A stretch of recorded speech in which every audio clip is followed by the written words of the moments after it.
This podcast provides a platform that will share many different points of views that should empower you, uplift you, make you want to go out and do right. When you hear the term still a man, say, yes, I am. Still a man. Yes, I am. Still a man. Yes, I am. Let's go.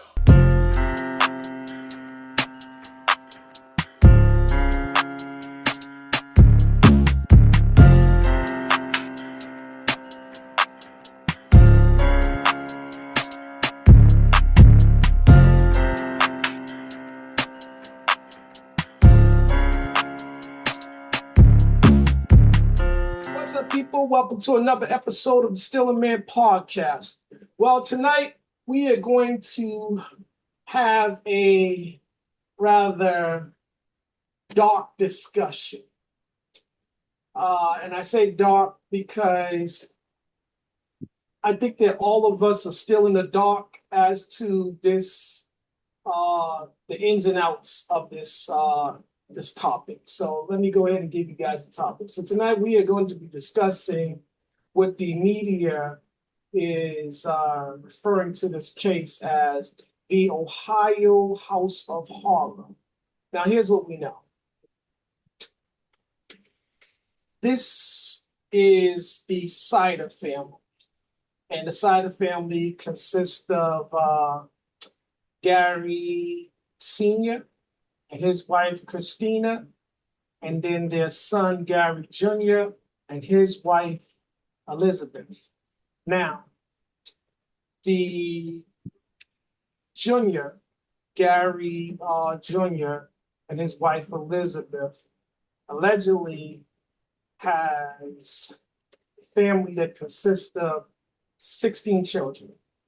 Now, it's important to know that this woman was a child bride. She was married to Gary Jr. at the age of 15, and Gary was 18 at the time.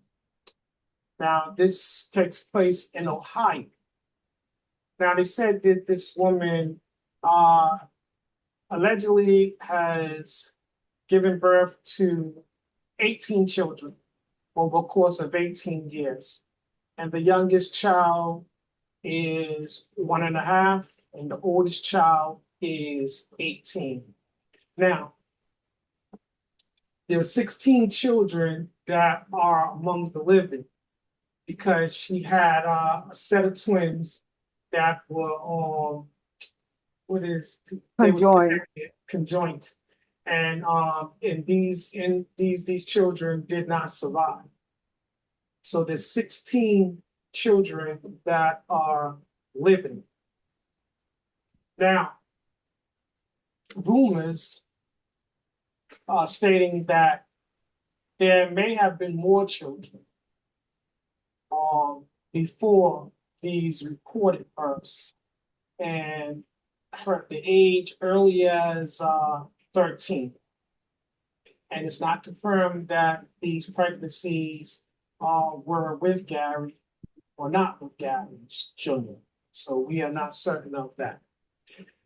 Now, what we do know is on June 30th of 2026, the Ohio law enforcement went to this house to enforce a warrant.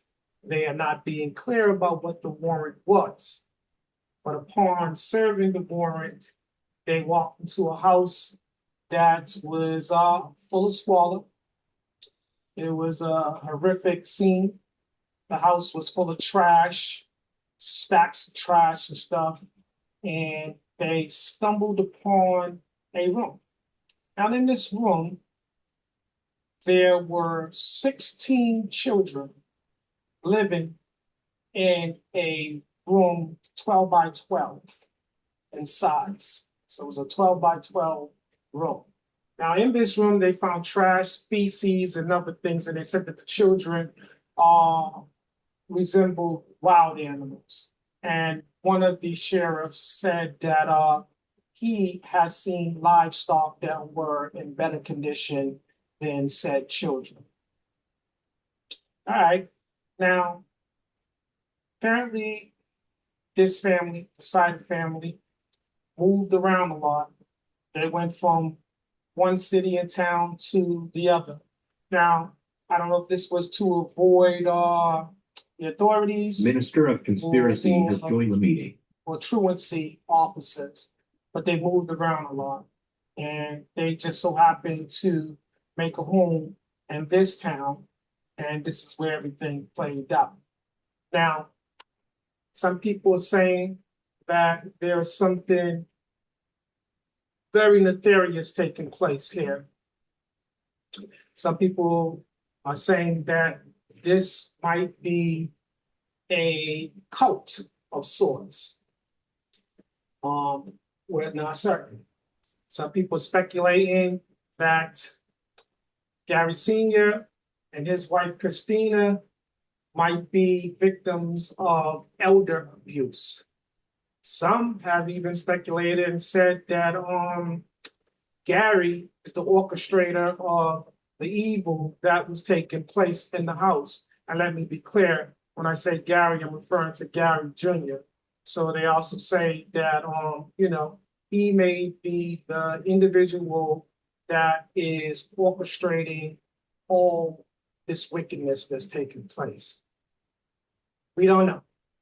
But what I do know is we're going to have a discussion about it. And maybe within the time allotted to us, we'll be able to make some sense of this nonsense. All right. Tonight's panel consists of Patsy, Tanya, Gregory, and Robbie. Let's have a discussion. All right. Right. You were saying something, Patsy? I said Gregory's in too, right? Yeah, I said that. Oh, okay, I didn't hear. Sorry. All right. Let's go to the first question. We have 8 questions, ladies and gentlemen. All right, first question. Question number 1. According to medical reports, this woman gave birth to 18 children over a course of 18 years. Do you think that these pregnancies were planned or unplanned? Patsy, you're up first. I think they were not all planned. They were probably planned on a big family like I was reading before, but you can't really plan 18 pregnancies like that. Tanya, what's your perspective? Were these pregnancies planned or unplanned? Well, from what I understand, that Elizabeth was a religious person. I don't want to say religious. I'll say that she had on her social media, she had pictures of biblical postings and things like that, and she kept saying that children are a blessing from God. So I'm thinking that they was just living their lives and being intimate, and just she wasn't allowing her body time to heal. She was just they was doing the doing. She just kept popping up pregnant. Gregory, what's your perspective? Do you think these 18 pregnancies were planned or unplanned? It sounds like that guy was controlling her or something. Because, like Tanya said, she wasn't healing, and she was just having baby after baby. It's crazy.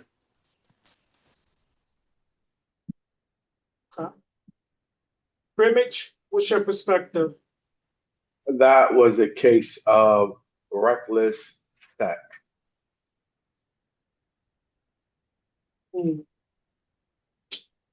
Yeah, I'm gonna say they more than likely wasn't utilizing any birth control. And I don't know what their belief system is. I don't claim. I'm not gonna question anybody's faith, their level of faith. I don't know what the reason was, but I will agree with her full-heartedly when she says that children are a blessing. Yes, they are, and you need to treat them as such. And in this case, it doesn't appear that you guys treated these children like a blessing. Well, Does anybody else has anything? Does anyone else have anything to add? I'm gonna say they treated them like a cash cow. Mm, sure. I'm gonna agree with you. They didn't treat him like a blessing, although um they really are. Your words and actions are different.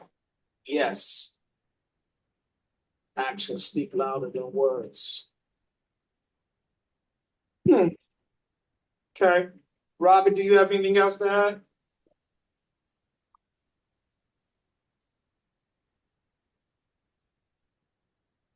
No, I'm all set.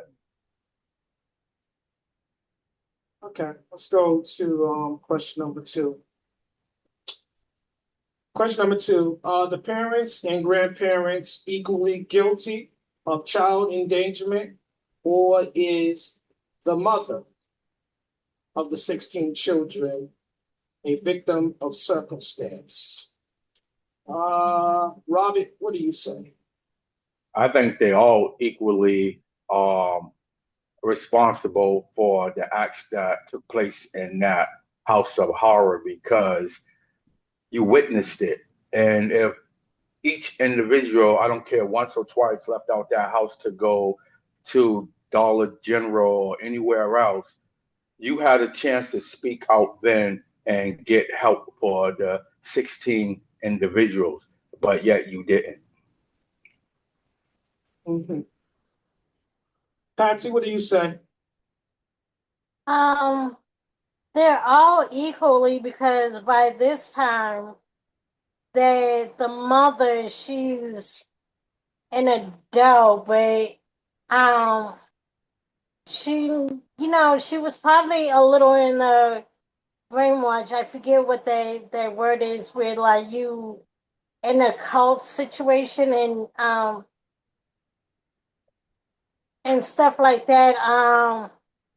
But yeah, she was probably just a little directed like on stuff. Mm, And she was probably just um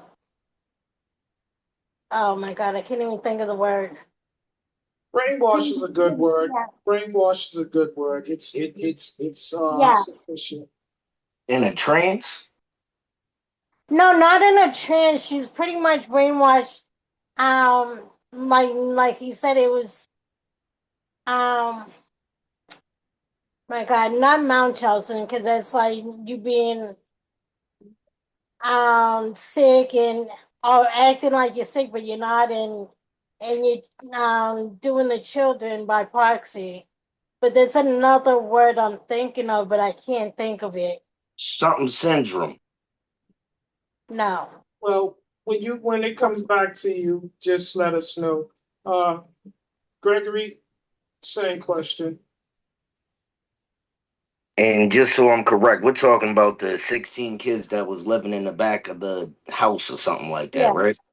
Yes. Yes. Um, Not just the grandparents are equally. I think the whole damn neighborhood. Ain't no way 16 kids went getting this type of treatment and nobody seen it. And I mean, like the mailman didn't see it, the neighbor didn't see it, the grandparents was acting blind. That's crazy. Hmm?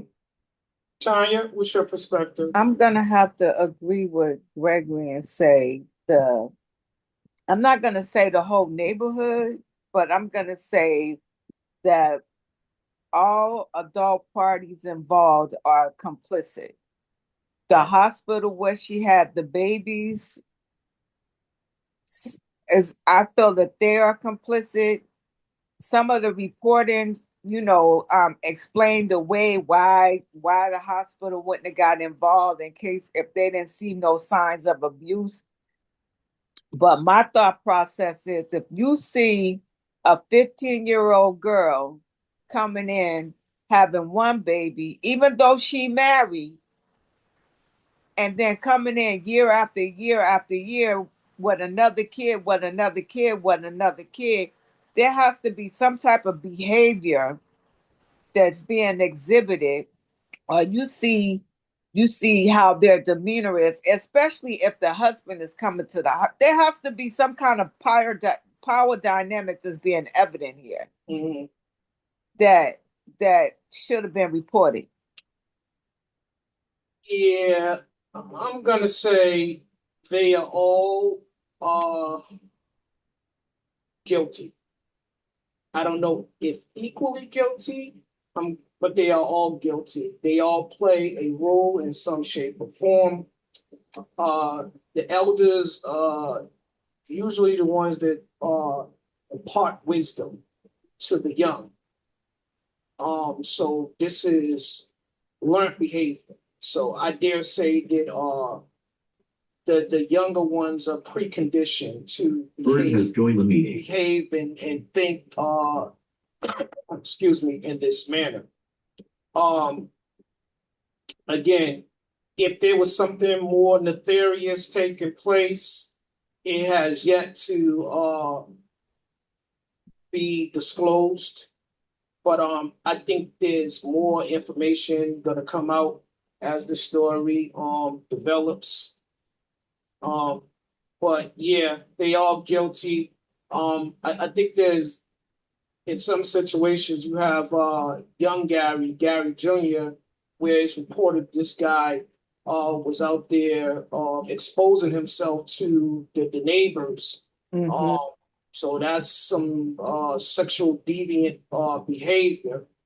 You know, it's again, I don't know what this warrant was that they was trying to serve when they found when they made this discovery of the 16 children being confined to the room. But yeah, they're all guilty of child abuse and negligence. I do believe that. And plus, just so you guys know, all these individuals, they pleaded not guilty. I mean, like I told Tanya earlier, I don't think that I didn't expect them to say they're guilty of the accusations. Bird, welcome.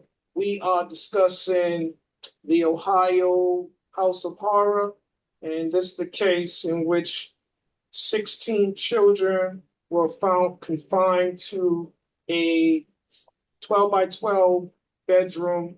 And in the bedroom, there was feces, trash, and other things. And we are on question number 2. And it is the grandparents and parents equally guilty, or was the woman a victim of circumstance, meaning the mother of the 16 children? What do you say? What's your views? Me? Yes. I think anybody that knows about it, knew about it, and didn't do nothing about it are all guilty. Okay. All right. Anybody else have anything else to add? All right. Let's go to question number 3.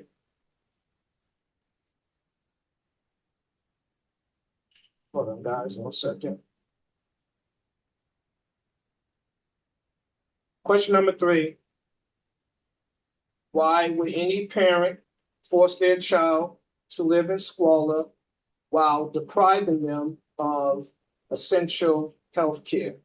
Bert, what do you say? I mean, I believe this is some sick individual, extremely sick individual, and possibly was a victim of similar acts of abuse. Gregory, what's your perspective?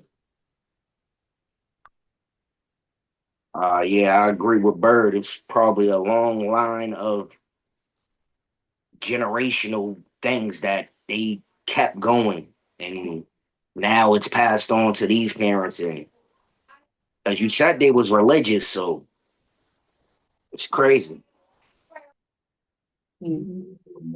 Robert, what's your views? Please believe I was walking in the kitchen, the girl was shit, and the guy did it. Gregory. Hey, Robert, My take on it, I'm just gonna leave it at what I said. Similar would be you cannot expect anything less, I guess, from these people. It's people what we would call headless people. So they're gonna do headless acts. okay. Patsy, what's your perspective? What's the question again? I'm sorry. Why would any parent force their children to live in squalor while depriving them of essential health care? Um, not having any self-respect of yourself, and um, if that's the way you grew up, that's how you're gonna teach them how to be and everything. And I'm trying to figure out what that word is. So, yeah. Can I Tanya, jump right back in there? Sorry, not to cut Tanya. I'm just gonna say the reason why I say headless because they're not thinking clearly like a normal person. Um, but the reason why they will probably basically do something like that, they're cutting corners of saving money. The education is not going to be a factor, and then you got to think bringing them to the doctors for regular annual physicals or just checkups will expose them more than they want the world to be able to see what was going on behind closed doors. So that was a major reason why they were depriving them of medical service, going to the regular doctor's appointments and stuff, because they were trying to keep everything hidden. Tanya, Okay, I'm gonna say this. You have to think about it. The the the what's his name? What was his name? The boy, the husband's name? it's Gary Jr. Well, Gary Senior's brother married a 14-year-old. And who knows how old Gary's mother was when his father married his mother. It seemed like it's a generational type of thing. And then Elizabeth came from a dysfunctional family. She wasn't treated too well in her own family. And they had to leave. I would like to know, this is my thing. I would like to know who gave her permission to go and get married in West Virginia where it's legal. Well, And go ahead. it has to be a learned behavior. Like, and where they lived at in Ohio is a very rural area it's a poor area. So they already living beneath their means. They don't have they already scrounging and scrapping, and like Robert said, they're not going to go to the hospital because they're probably malnutrition in the kids. And if you looked at the video, Gary Jr. is the only one who looked like he wasn't eating. Him and his mother looked like they were the only ones who wasn't missing a meal. Yeah. Yeah, I think the only reason why you would deprive these children of these essential needs, healthcare, is because you are trying to hide the truth. And the truth is that you guys are not taking care of these children the right way. So you're neglecting these children in some shape or form. So that's where the abuse sets in. You probably also didn't take them to the doctors because you didn't want these children to start speaking out about the atrocities taking place within the home. But it is important to know that all of these children were reportedly born in the hospital. So there are medical documents that state that these children were born in the hospital. Now, they're not clear about if they had annual visits or anything like that. More than likely not, because otherwise the doctors should have noticed this. But does anybody else have anything to add? Well, the other thing is too, I know you mentioned earlier that they lived in different places. I mean, the parents lived in Wisconsin, the whole nother state, and where they lived at, in the area Janet where has joined the meeting. they lived in another county of Ohio before they moved to the county where they're at. And the county where they lived at before, the family services was looking into them. Mm-hmm. And so I think they were picking up and moving from place to place because people were starting to dig into what was going on in their house, and they was running. Yeah, that was the only way they can keep underneath the radar, so where people won't be able to keep up where they lived and what was going on. You guys, you're basically going into the next question. So let me pause you for one Okay. second, and then I'll bring you back in for that. Welcome, Duchess. We are on the third question, and we are talking about the Ohio House of Horror. And this is the case in which 16 children were discovered housed in a 12 by 12 room within the house with feces and trash. Um, and we are on question number 3. Why would any parent force their child to live in squalor while depriving them of essential health care? What's your perspective? What's the question? Why would any parent force their child to live in squalor while depriving them of essential health care? Just because you can have children doesn't mean you should have children. Some people shouldn't be in charge of water, let alone human beings. Okay. All right, Tanya, Robert, you guys was alluding to this, or you guys were basically stating this. So let me bring you back into this. Question number 4. Question number 4. What type of short-term and long-term effects will severe neglect have on these children? So what type of short-term and long-term effects will severe neglect have on these children? Tanya, what you say? Short term, long term. Well, it's the type of neglect that they're having. They're not getting any. If they're not getting any health care, then they're not being bathed, they're not being washed, they're not being fed, they're malnutritioned, they are probably being, it's going to cause mental abuse, physical abuse. It's gonna mess them up. They're not gonna be productive. They're not gonna know how to be productive citizens in society. Mm-hmm. It's and the fact that they wasn't going to school, so some of them didn't even know how to talk. That's what they said. All right, Patsy, same question.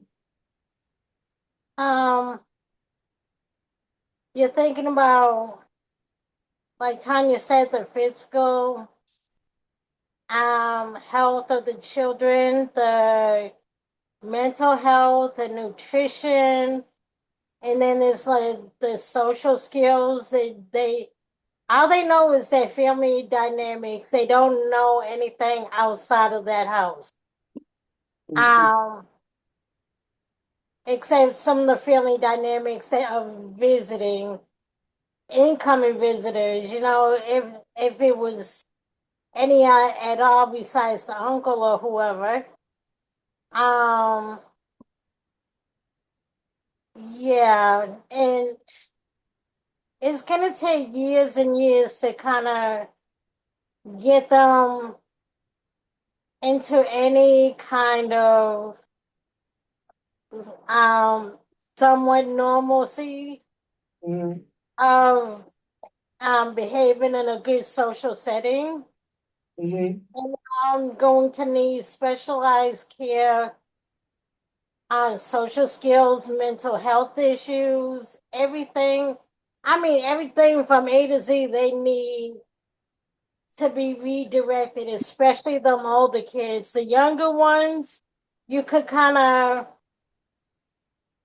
they'll be a little bit easier to maneuver to reset their skills. Mhm. But the older ones that kind of set in fear and everything, and yeah, with the manipulation that the parents put it on them. Right. Duchess, what type of short-term and long-term effects will severe neglect have on these children? Well, developmental delays, which is short term, but it is long term. Um, Social skills, which everything will be long term for these children, and they will need to have support mentally for the neglect, um, whatever other mistreatment that they have had, or I feel like this is just what is it? The tip of the iceberg. Um, then there's the developmental delay. Something else I wanted to say. Um, the malnutrition affects your brain, affects your bones, affects your obviously they probably have dental issues, which Mhm. can also lead to health issues regarding your GI system and everything else. So Mhm. if they're neglected that way, they don't have vaccinations, which means they are susceptible to now, because we have the measles outbreak and everything else in this hellhole of a country we have, um, is compounded by that. Okay. Bert, what's your perspective? What type of short-term and long-term effects will severe neglect have on these children? I'm gonna go with everybody pretty much made every experience with, me seeing the exception of they could possibly become abusers themselves later. Yes. Just like the people that abused them were possibly abused, and they Yes. learned that behavior being acceptable. So I think everybody hit all of those other things on the top of the head, but with the, exception that we possibly have breeded more abusers in here. We don't even know if there's any sexual abuse. Yeah, Yep. guaranteed there is. Mm. Okay. Guaranteed. That's why I said the Somebody tip of the done, iceberg. yeah, somebody Yeah. done probably have a baby in that house, and you know what I mean? Don't even One of know them kids yet. in there in that basement was probably born from one of them kids trapped in the basement. Who Mm. knows? That's It ain't all came out yet. Brimage? I'm thinking that they did DNA on those children because she sat down with the lawyer and she stated that all children was hers and the junior shared those children with her. I was thinking the same thing: incest, taboo, maybe dad slept with her, maybe son sleeping with mom, some freaky deaky stuff going on up in there. But I agree with the team. They all spoke well. They said they cover everything. I can't say nothing more than what they have said already. Gregory? Yeah, they're gonna have bad social skills. severe claustrophobia. They're not gonna be able to be in small places. So and everybody else hit everything on enough. These kids is gonna be all messed up. They're gonna need severe rehabilitation before they're introduced back into society. Because if they don't get rehabilitation, they're gonna be doing things that were done to them. Okay. So this is the question. Can I add something? I knew there was something I wanted to add. Yeah. And they're gonna have severe trust issues, Yes. which will be issues if they get into relationships down the line. So yes, it does a long-term effect. Yes. So Robert, you and Tanya, question number. You know that my chicken is going to be the best. Well, I'll come back to that. Let me pay these bills real quick. Everybody mute your phones. All right. So tonight's episode is sponsored by EmporiumPlus.org. Remember, people, EmporiumPlus.org is an online store. If you can't find what you are looking for in this store, then you are not shopping in the right store. Robbie, please tell all the viewers at home what type of brands and items they may find in EmporiumPlus.org.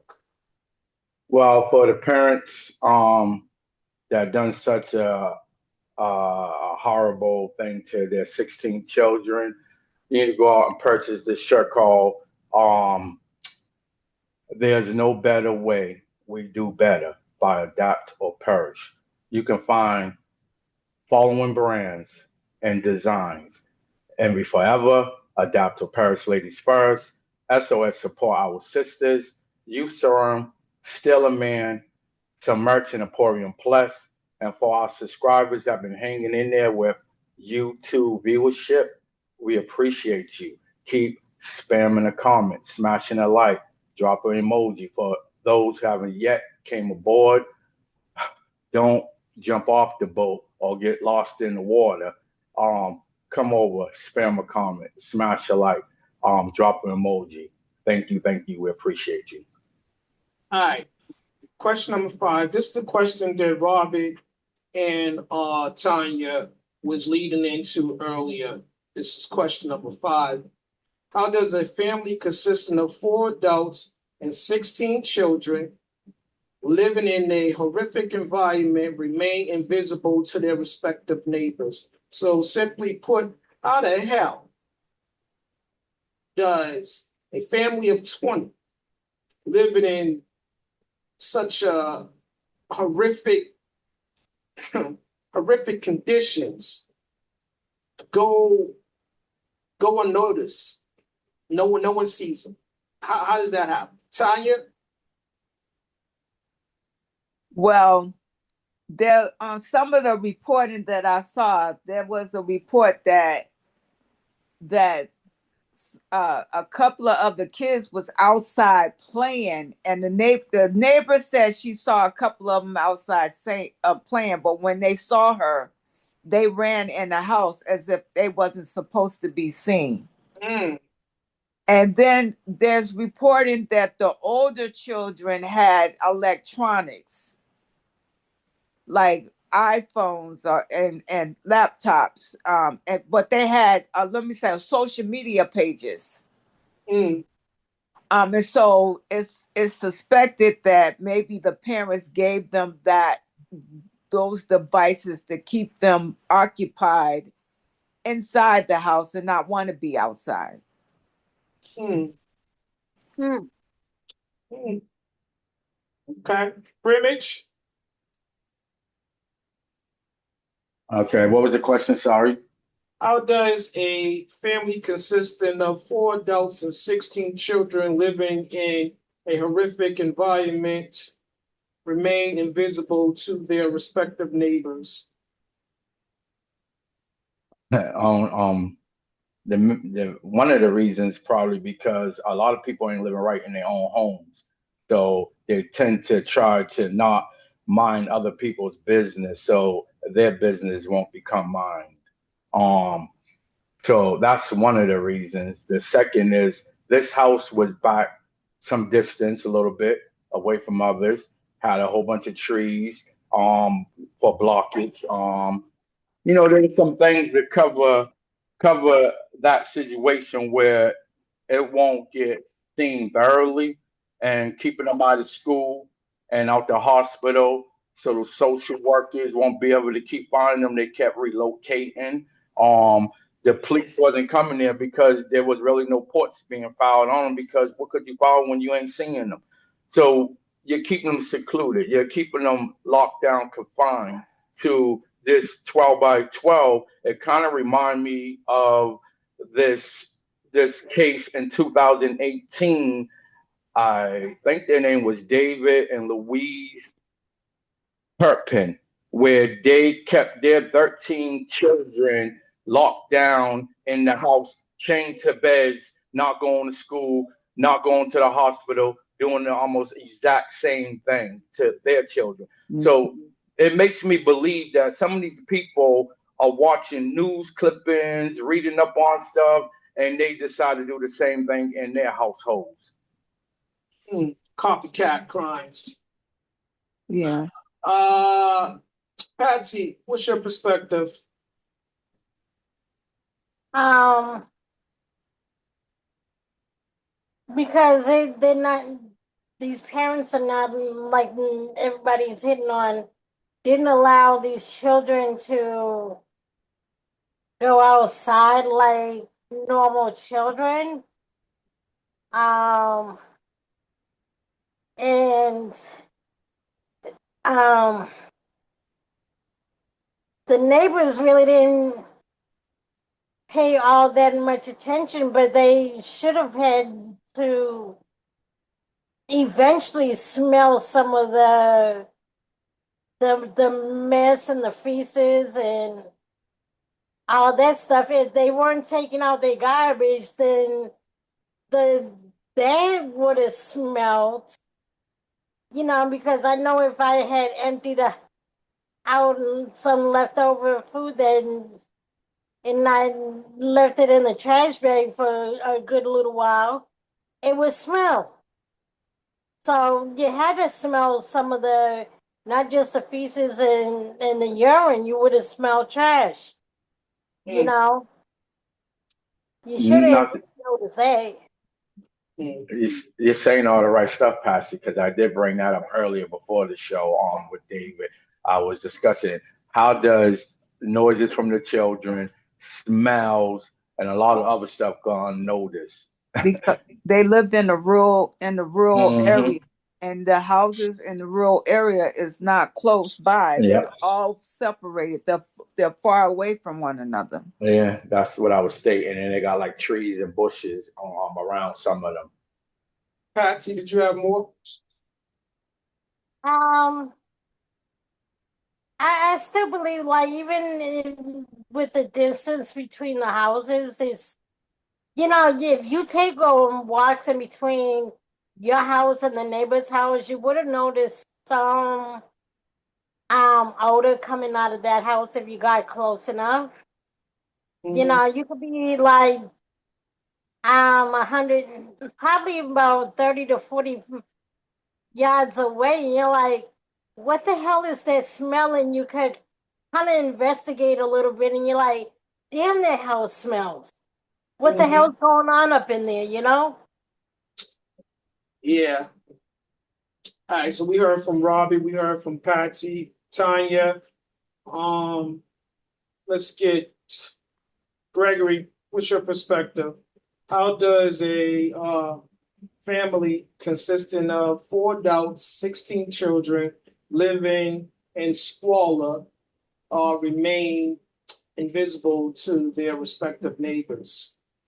I don't think they remained invisible at all. And this is just all my conspiracy now, because like y'all said, this is like an iceberg. And I am under the belief that this whole neighborhood is crooked and they probably knew about these kids. They probably was trafficking these kids sexually. I just don't understand how the mailman didn't come there and give the tip on that it smells crazy in this house when I came to the house. It smells crazy just being on the porch or hearing the kids inside or something. It's crazy. Nobody knew anything. But y'all said the neighbors seen the kids playing outside and then they went running. So they can't be that far away from the house.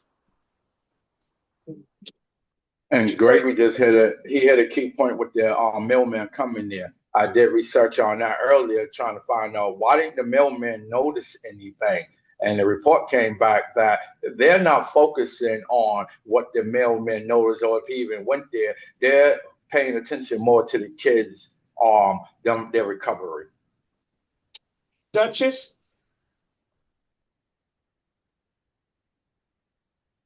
Yeah. I mean, if you're saying that it's rural areas, I mean, it's not like the city. So when you walk down, like, okay, I'll use this as a perfect example.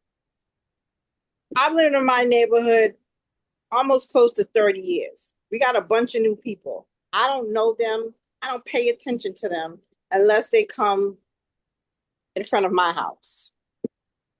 So I'm not, and I don't walk down to the end of the street. So I don't know what the hell they're doing down there. And it ain't my business. I don't pay attention to them.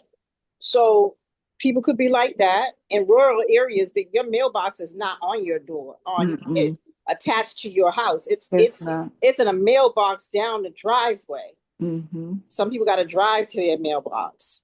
So that's another reason why Did you have more, King?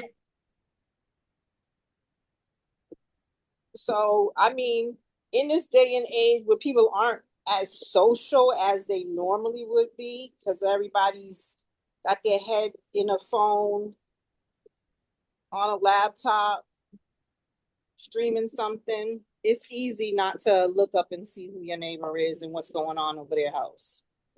Mm-hmm. Bird, what's your perspective? I think Rob smacked it down right there when he said Has joined the meeting.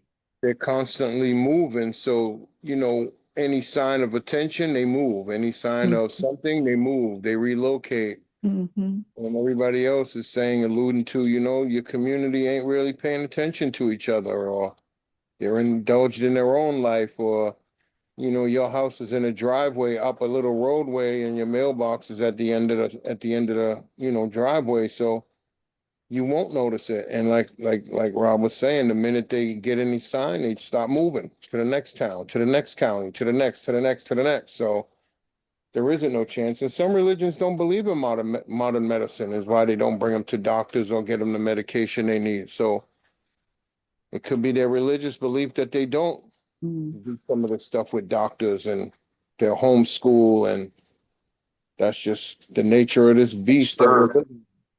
The world we're living in is difficult in many ways, many days.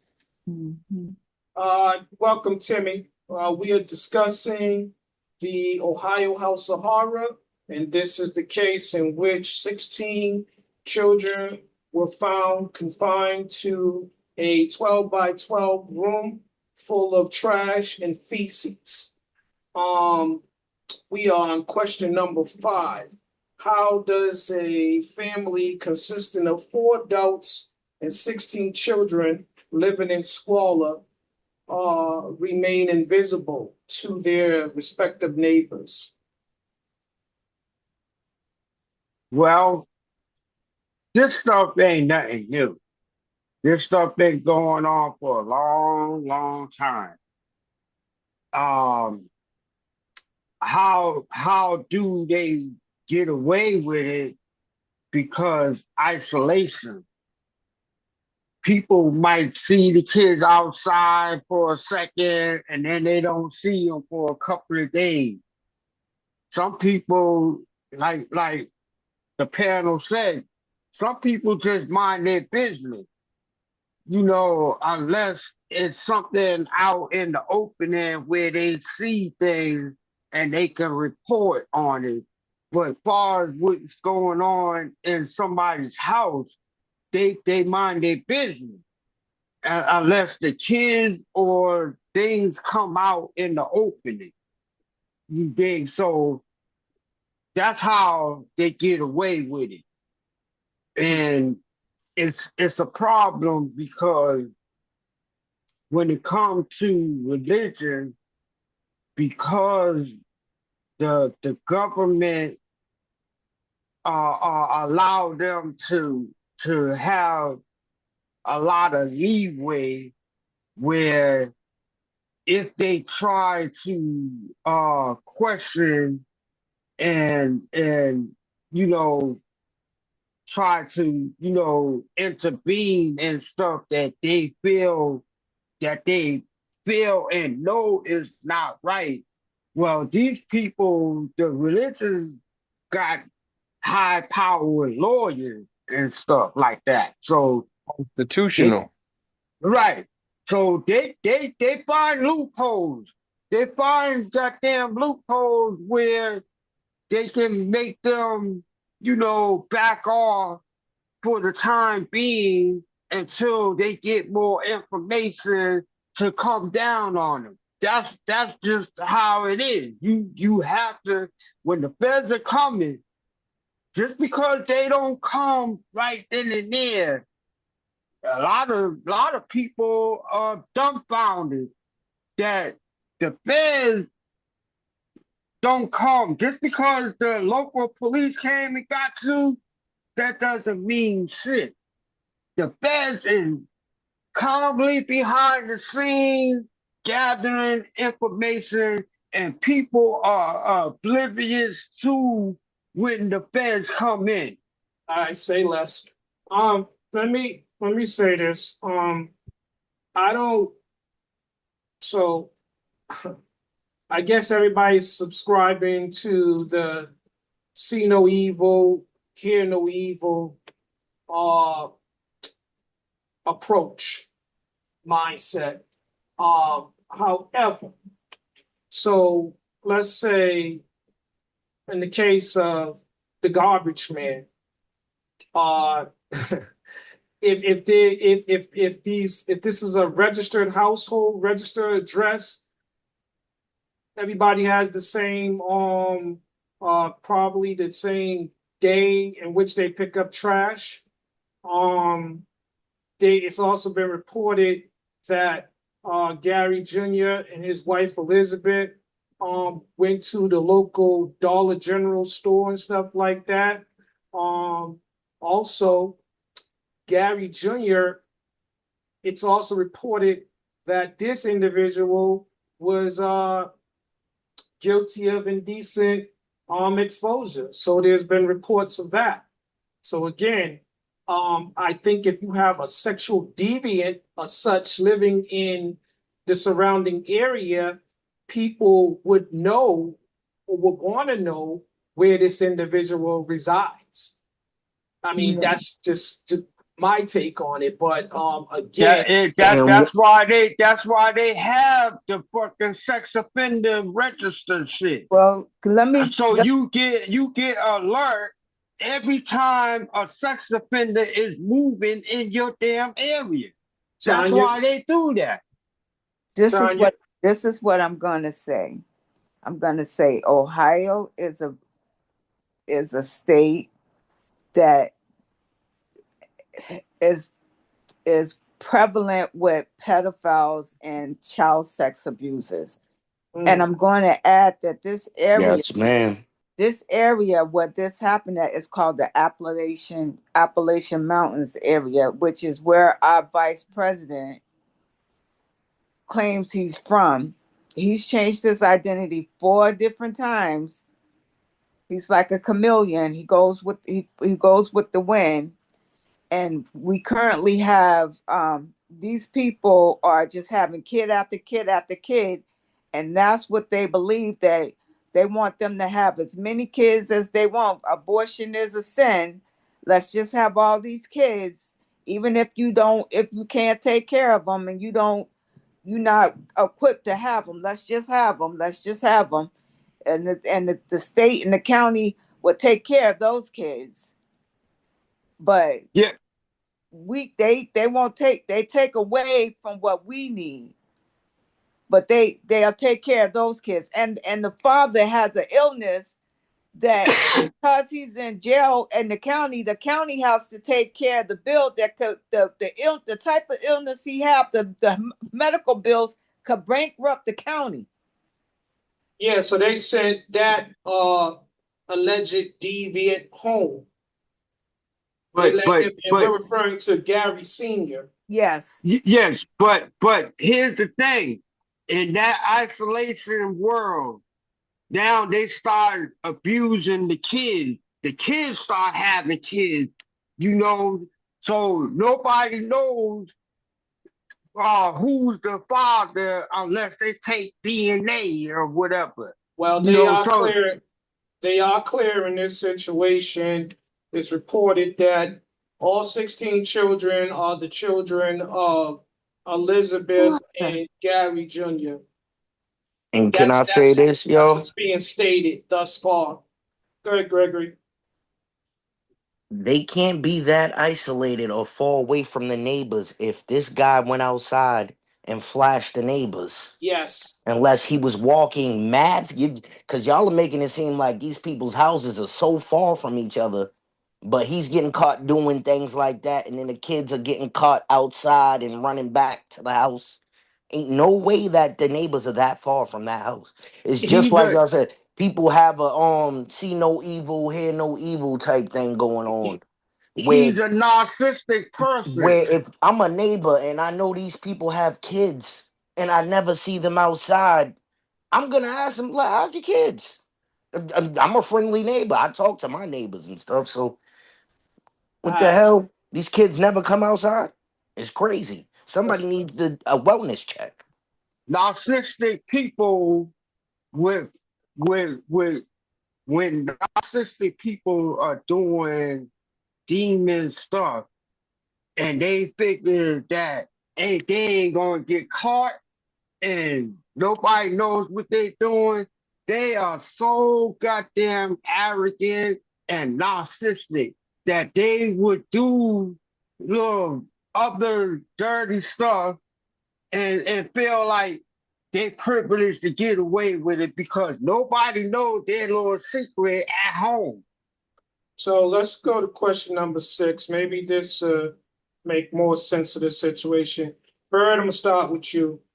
Which of the following entities have an obligation to report any signs of child abuse to the proper authorities? Family, friends, neighbors, school officials, or healthcare providers? Which of those entities have an obligation to report any signs of child abuse? Obligation would be doctors, schools, any kind of care providers that become quote unquote mandated reporters, neighbors, family. That's really not in the scope that they have to, but everyone you said is eligible and able to report abuse or neglect. But the Yes. main reporters, like you say, the healthcare, schooling, they are mandated to report any acts of abuse or neglect that they may suspect or has been reported to them. They have to. Okay. Robert, same question. I agree with Bird. Duchess, same question.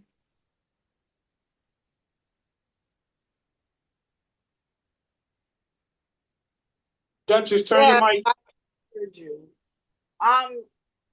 What Bird said, anybody who's a mandated reporter is obligated by law to report any neglect or issues that they find with children, even in an abusive relationship with a male or female.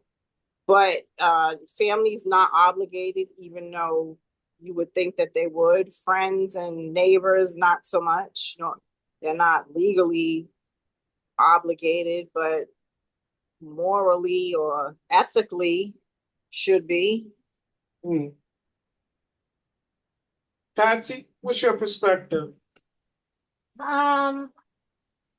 Like everybody pretty much hit it on the nail. It's like medical, school officials, councils. Yeah, all of them are mandated, but your neighbors and everything are not mandated to report it.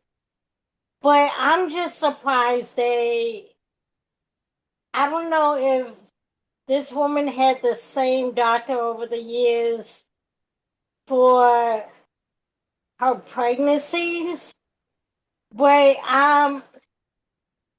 just given the fact that like that medical information travels around with you, and obviously like if you're going to the doctor about your pregnancy, they're going to ask those questions.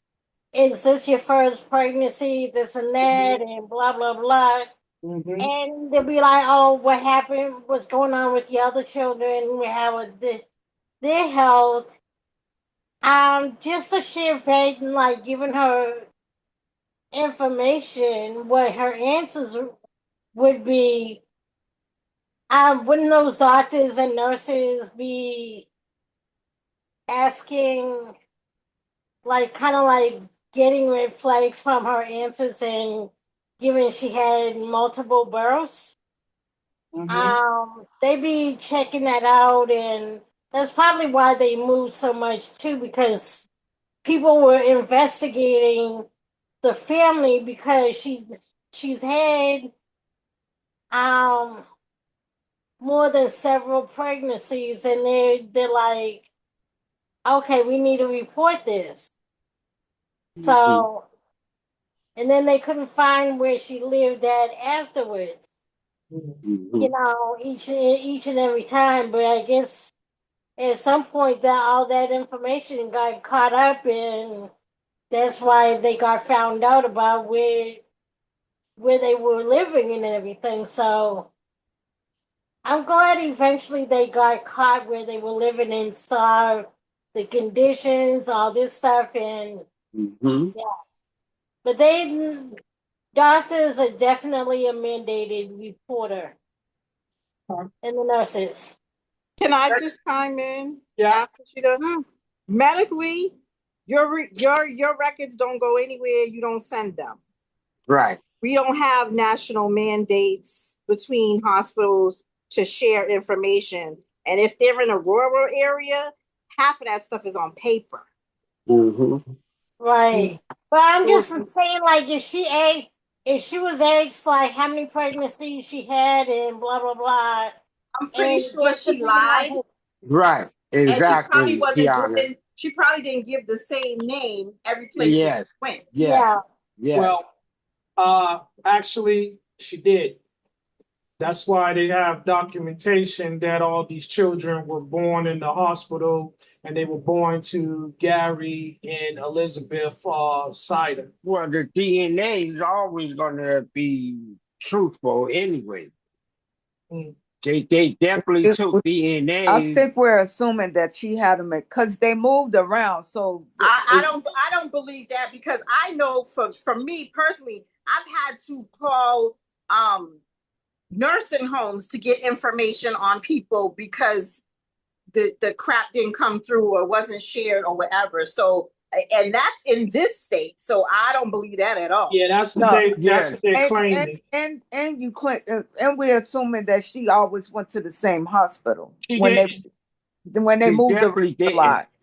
She did. But we can assume that everything that hospitals and different entities that take our information is sharing, right? They're really not sharing their information because all of them want to try to act like they do share when they get court or ordered, they'll share, but then some of them wants to, value their customers and say, you know, we're not going to share your information with anybody unless it's a legal purpose. Okay. Tanya, same question. Which of the following entities The panel, the Okay, panel pretty much hit it all. So I'm gonna agree with the panel. okay. Gregory? Yes, sir. I'm gonna agree with the panel too.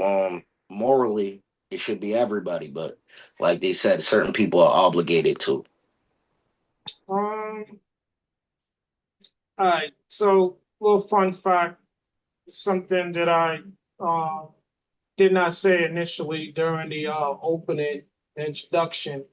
When they came and rescued the children, 7 of the children were taken to the hospital, and one of the children that were taken to the hospital was reported to be in critical condition. So that's what happens. Those are the long-term effects of not having Medical is efficient, medical. essential health care. Yes, yes, that's exactly what it was. Uh, Malnutrition. Some everybody is different. Something, especially when the kids grow into teenagers, but them younger days, like 3, 1, and 2, up to after past 5, yeah, you pretty much can, balance or survive without the necessary things, because if your mother breastfed you, then you getting the nourishing from the mother. Okay. Tim, stay right there. Get you a question number 7.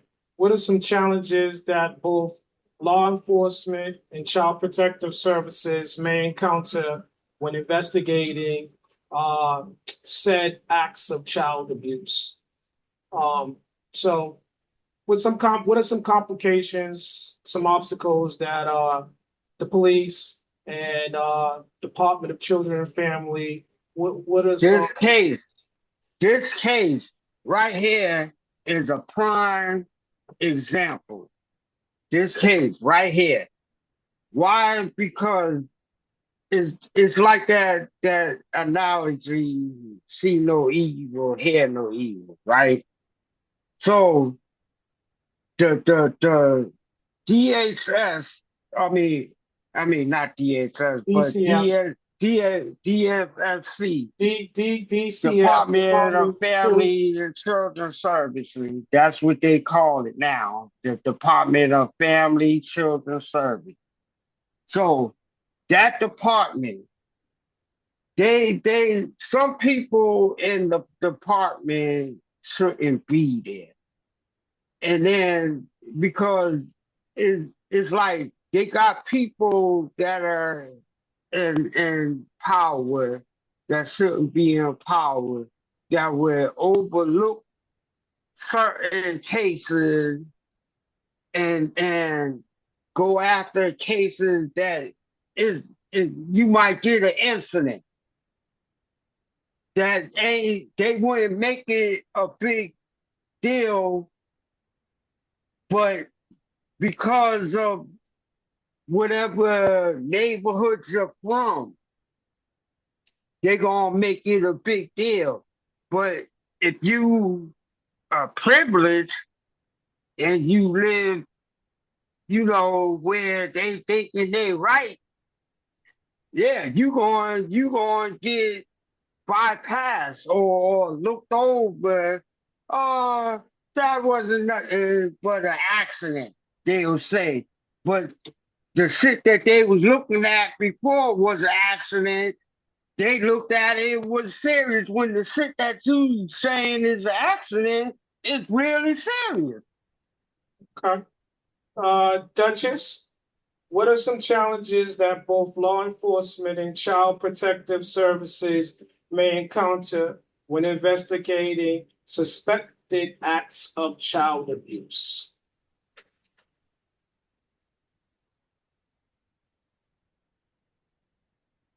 Kiana?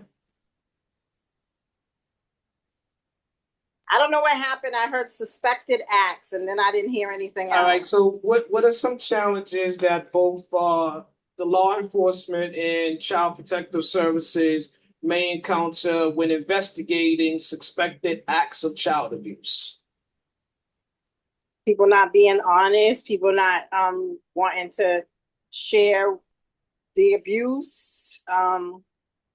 You can't investigate what you don't know. Mm,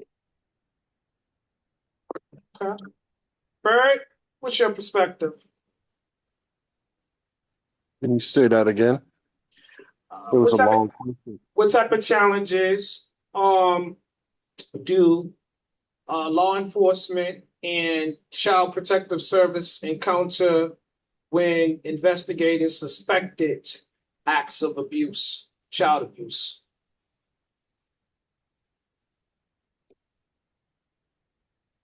I would say there's not much. If there's warrants and there's some kind of proof to investigate, they're going in, they can remove children.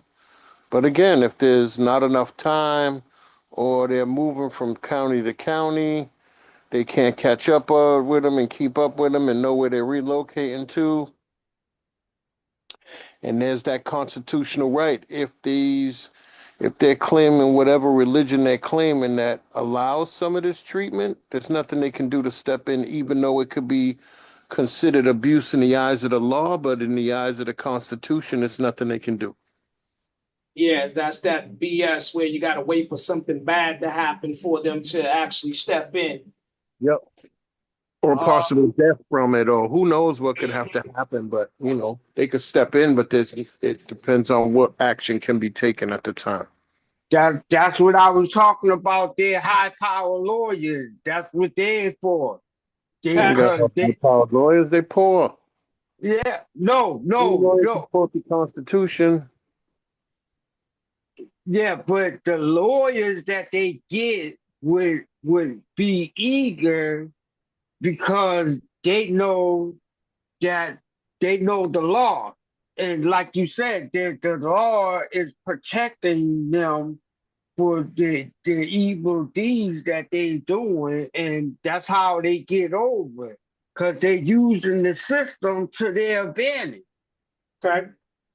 Patsy, what type of challenges do both law enforcement and child protective services encounter when investigating suspected acts of child abuse? Um, the lack of witnesses that would hold the parents accountable in whatever adults like the uncle and the grandmother, like them nobody really seeing or really comprehending that these children were being abused in the first place. Um the lack of um the knowledge from the kids, like then of not knowing that what they encountered by the the adults that were living with them, they they didn't see anything wrong with the because they weren't taught right from wrong by their parents, by the immediate adult interaction. So and plus like communication skills, how well can they communicate, how what is the comprehension to understanding what they're being asked, Mhm. because it's so developmentally behind and socially behind and all that stuff. The kids with all those social skills are not going to be able to communicate well with their telling their story I and answering the questions. yeah. I agree along with Patsy because if you don't send it, I think that is a goddamn crime deprived to kids if you don't send them to damn school because they would never, like Patsy said, they would never know how to interact with people and socialize with people. They will always be standoffish and never know there'll be confusion like. Mm-hmm. You know, they'd be always scared to talk or be vocal or express themselves. Robert, same question. What type I of have it. challenges? I have it, Dave. Um, the challenge is that law enforcement, like Kiana said, I don't want to sound redundant, but I'm gonna just try to be quick. Um, it's the different agencies they have to work with, like the hospital, social workers, probably a school if it was in the picture. Everyone has their own set of rules and how they operate. So it can be a slow process. You gotta remember these kids are very vulnerable from being abused. The trauma is at the most highest peak. So they also they're mindful of that, and they're definitely mindful of what they would say re-traumatizing them, hitting trigger spots, by trying to ask the kids questions about the incident. So there's a lot of challenges they're going to face, and people has to be honest. Without honesty, you're really going to have a difficult time of solving the case quick or being able to help the children as swift if you need to. Okay. Um, Gregory? Um, I think the proof is in the pudding with those alphabet organizations, these different entities. They're supposed to be working with the people, but somehow a lot of these different states that are involved with these organizations end up tied into child trafficking or child abuse, and they'll take a kid out in an abuser's house and put them in a whole nother abuser's house, or a pedophile's house and put them in another pedophile's house. The proof's in the pudding, because the kids that go through that system, they'll tell you how their lives was hard and how they were moved from house to house. And it's always the same story for some reason. It almost looked like they're doing a legal trafficking type thing, but Okay.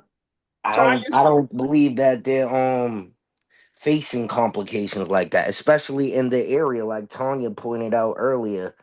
It's going from a long line of people that are slave owners. You get what I'm saying? These people are looking at people like cattle. So they don't care if these kids are going to have to do some child labor or endure whatever type of abuse that they're gonna have to endure. They really don't care, because these kids are just checks. They're another social security number for 'em. Okay. Tanya, What would type go ahead. what type of challenges might the law enforcement and child protective services encounter when investigating suspected acts of child abuse? I'm gonna agree with the panel, and I'm gonna add a little bit of intimidation.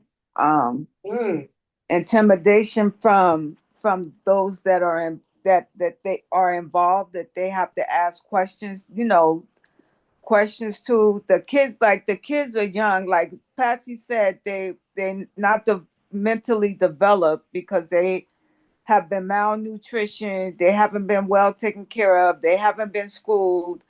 So a little intimidation from other people that they're gonna be, that the police are questioning, who they're gonna be asking questions about. So they're gonna feel a little intimidated and not want to get involved. And unfortunately, they put the kids in foster care. And if they were anywhere in Ohio, they took them from one abusive home, to put them into another. mhm. Um, Let me answer this real quick. I think that the biggest part is in some situations, they don't have enough manpower. They're understaffed. There's a high level of burnout. There's not enough communication. Uh, the they fail to document what is needed to be documented. Again, there's people that have a hidden agenda, and they seemingly they don't work well together.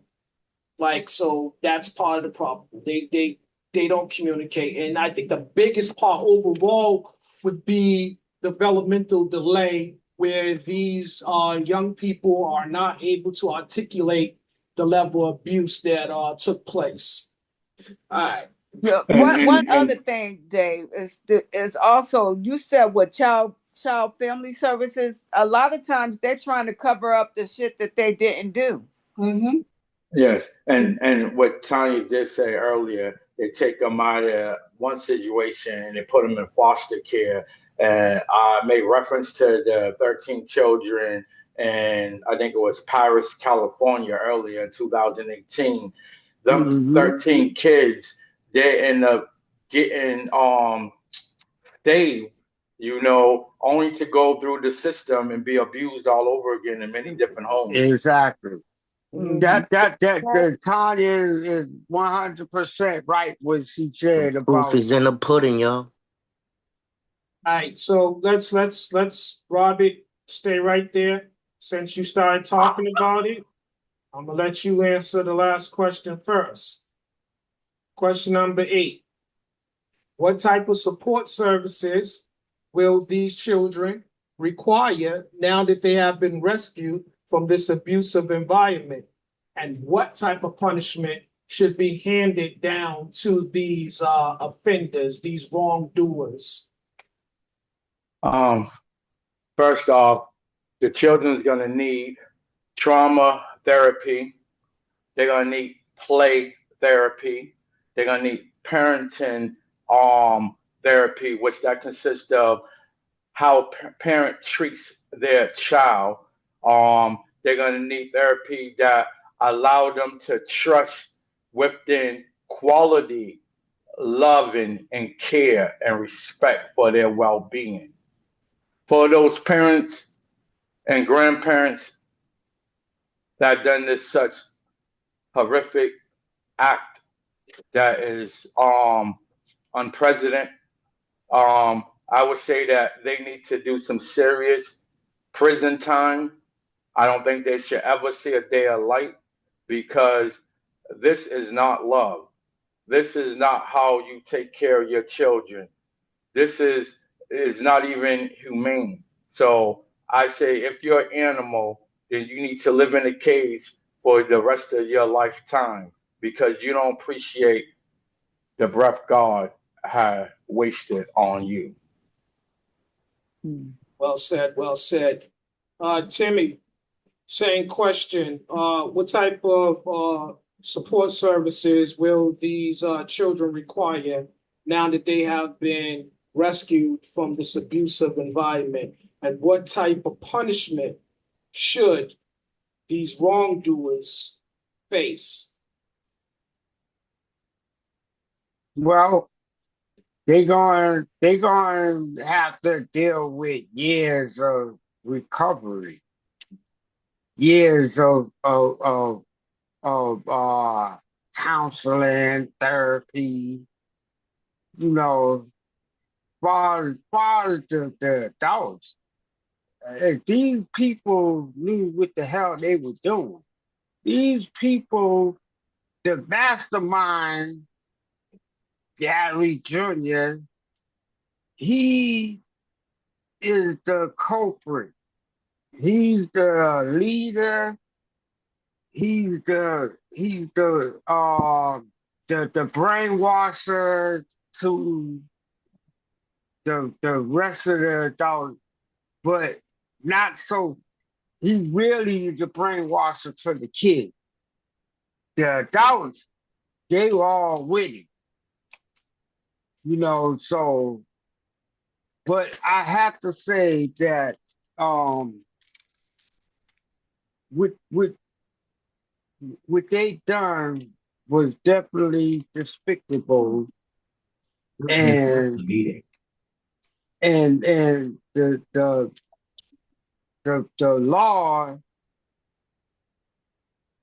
whether they get time or get off or get a little bit of time, but they will be uh they will be prosecuted by the real judge, and that's God. Well said, well said. Patsy, same question. I believe they will need to be in a school, or depending on their ages, the different school settings, but basically in a special ed school that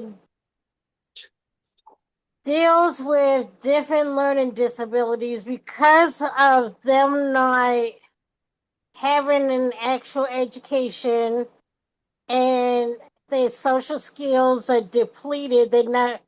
They really haven't had any social normal social skills in the public, only what they learned within the home, which is not real life situation. That's only their close encounter social. So they're gonna have specialized learn schooling to learn better social skills, better living skills, learning how to deal with money, deal with being able to talk and really have a proper analytical thinking, comprehension. Everything in life you learn from infancy to teenage to adulthood, they need those specialized skills to really actually learn that they never got as children throughout their life.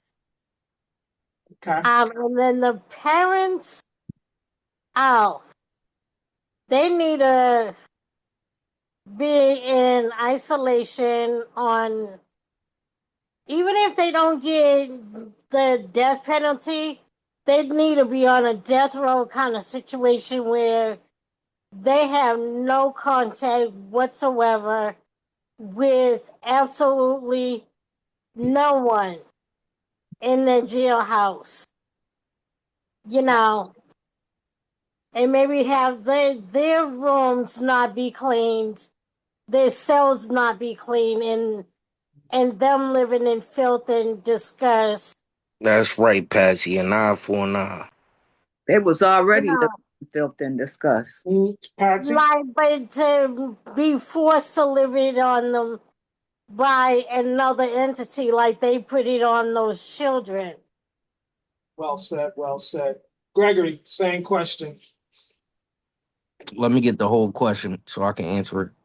What type of support services will these children require now that they have been rescued from this abusive environment? And what type of punishment should be handed down to the offenders? And they definitely need rehabilitation and don't need to be introduced into some type of societal environment because that's going to trigger them before they learn to rehabilitate themselves into actual citizens. Because I'm pretty sure they're not civilized right now. Mm, Anybody growing up in filth in a contained environment is going to be kind of crazy. So yes, they need a lot of mental health help right now mhm. before, and the parents, like Patsy said, an eye for an eye. I really think they should be beheading these people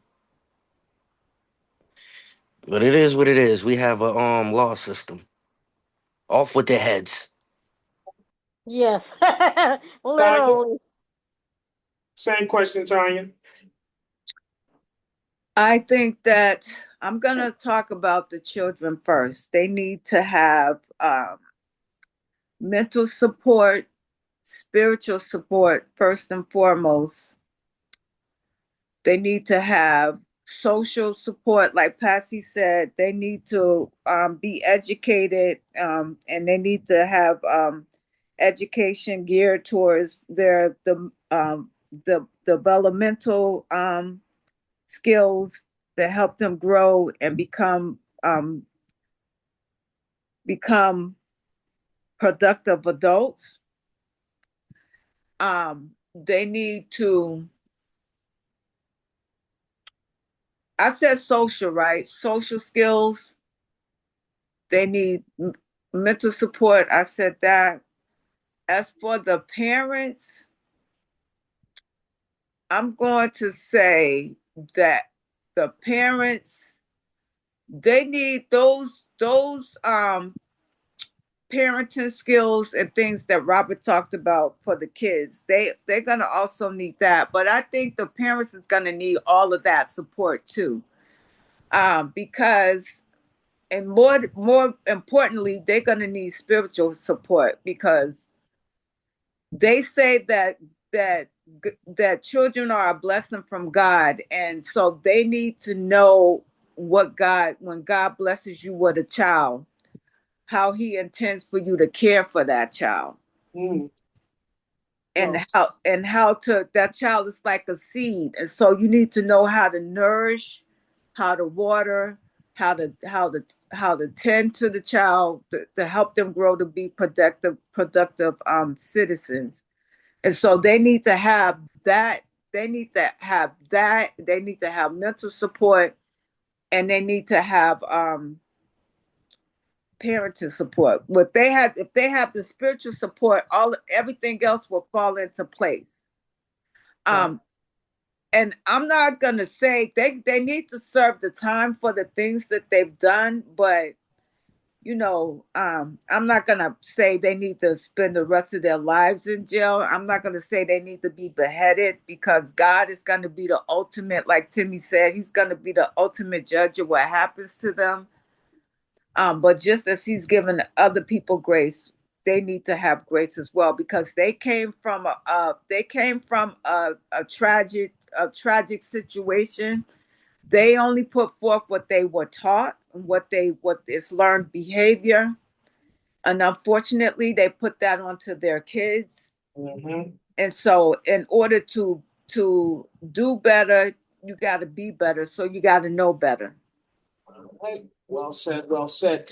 Everybody, mute your phones. Kiana, take us home. What type of support services will these children require now that they've been rescued from this abusive environment? And what type of punishment should be handed down to the offenders of these children? I mean, I believe that they're gonna need long-term psychological support. Um, Also educational support, as well as um, health support for their long-term development to be active members of society and not go into isolation.